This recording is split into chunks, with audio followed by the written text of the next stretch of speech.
Hey everyone, Battlefield received a massive update today and there's also a new weapon to unlock. So let's have a look at the new weapon before we dive into the update notes. This week's reward is the Boys Anti-Tank Rifle, also known as the Elephant Gun. It's part of a new weapon class called Anti-Material Rifles and is given to the Recon class. Up until now, Recon players have had no anti-tank capabilities, so this will add a bit more versatility to the class and I'm sure many will be pleased with the new addition. Hopefully there's more to come as plenty of nations adopted a similar weapon type during the early years of the conflict. The Boys was a British anti-tank rifle named after the designer Captain Henry Boys.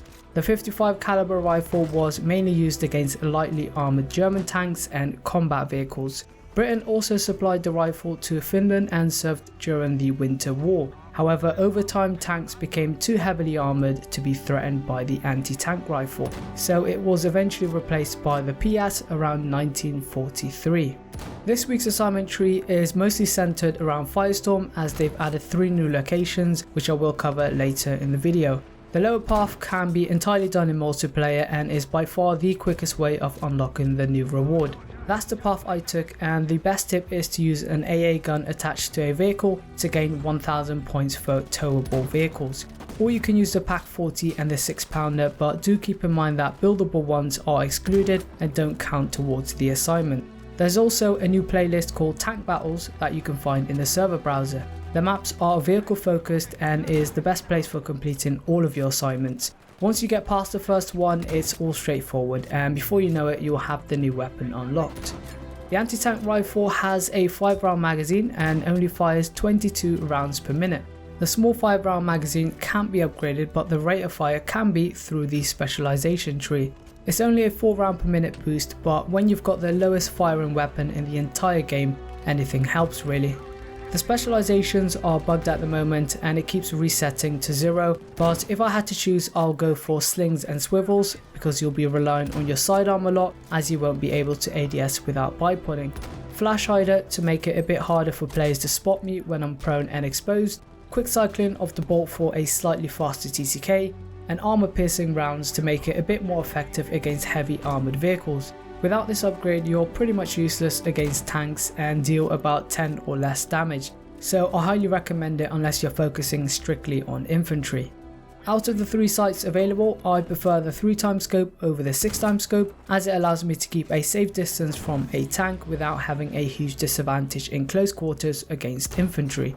Also keep in mind that the more magnified the scope is, the more scope glint you'll have.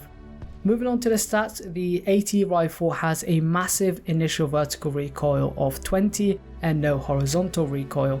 That gives it the most recoil in the entire game, but because of its slow rate of fire, the recoil will reset well before the next shot is fired. So it doesn't really impact the weapon's control, and for that reason reducing the recoil in the specialization tree is really unnecessary. The time it takes to reload when empty is 4 seconds and 3 seconds with bullets remaining. That gives it the slowest empty reload compared to any other weapon with a 5-round magazine. So reloading tactically is the most efficient way of reloading unless you're certain that the last bullet will get the job done. The AT rifle has a bullet velocity of 400 meters per second, which is surprisingly low for a weapon that is meant to be used from a distance. Only 5 other weapons have a lower muzzle velocity in the entire game and the majority of them are close quarter SMGs. The real life version had double the velocity, which makes me think it's for balancing purposes, perhaps to prevent players from lasering infantry from afar. However, the good thing is that tanks have a large target area, so the slow bullet speed doesn't require a whole lot of skill to manage and stay on target with. However, you can increase the velocity through the specialization tree and that will increase it up to 460 meters per second. But honestly, you're much better off refraining from chasing infantry beyond 100 meters, not only due to the low velocity but the damage model as well. It has its own unique damage model against infantry and deals a maximum damage of 100 up to 100 meters. So you can actually take out infantry with a single body shot within 100 meters. The arms and legs are excluded though, as they have a multiplier less than 1.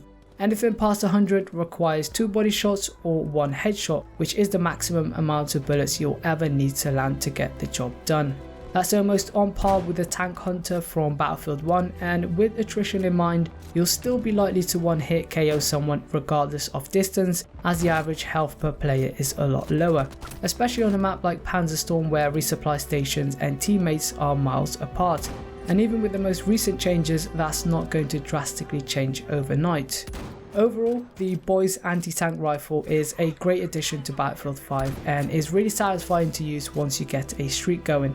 It is a bit hard to use and it's probably more of a defensive weapon, but the sound it makes and the devastation it brings with it is unlike any other weapon. The one-hit KO sweet spot is by far its best feature, and the only downside I can think of is the low muzzle velocity, which makes it harder to use against infantry from a distance, and the fact that you can't ADS without bipodding, which leaves you really vulnerable in certain situations. The slow cycling of the bolt seems a bit slow as well, but when you compare it to the Tank Hunter, it actually has a faster rate of fire and can be upgraded further, so it's not as slow as it may seem. And the accuracy buff to sidearms with this update has really helped too, as it makes the AT rifle slightly less punishing to use in close quarters, as you can just rely on your trusty revolver. Speaking of updates, let's have a look at the new changes. Manual leaning has been added, but it doesn't function quite like the PUBG version. You can only lean when aiming down sight, and while doing so your movement speed is reduced by 50%.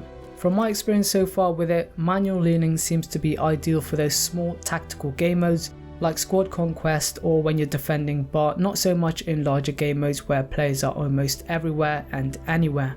The issue I have with it is the additional activate strafe to lean while zooming button. It just makes it slow and clunky to use, and unless you're in a lean position already, it's not something you want to be suddenly using in a 1v1 situation. A single button to lean left or right would have been much better. Nevertheless, it's still a great addition, and FIRESTORM is probably going to benefit from it the most. The second big change is how health and ammo crates work.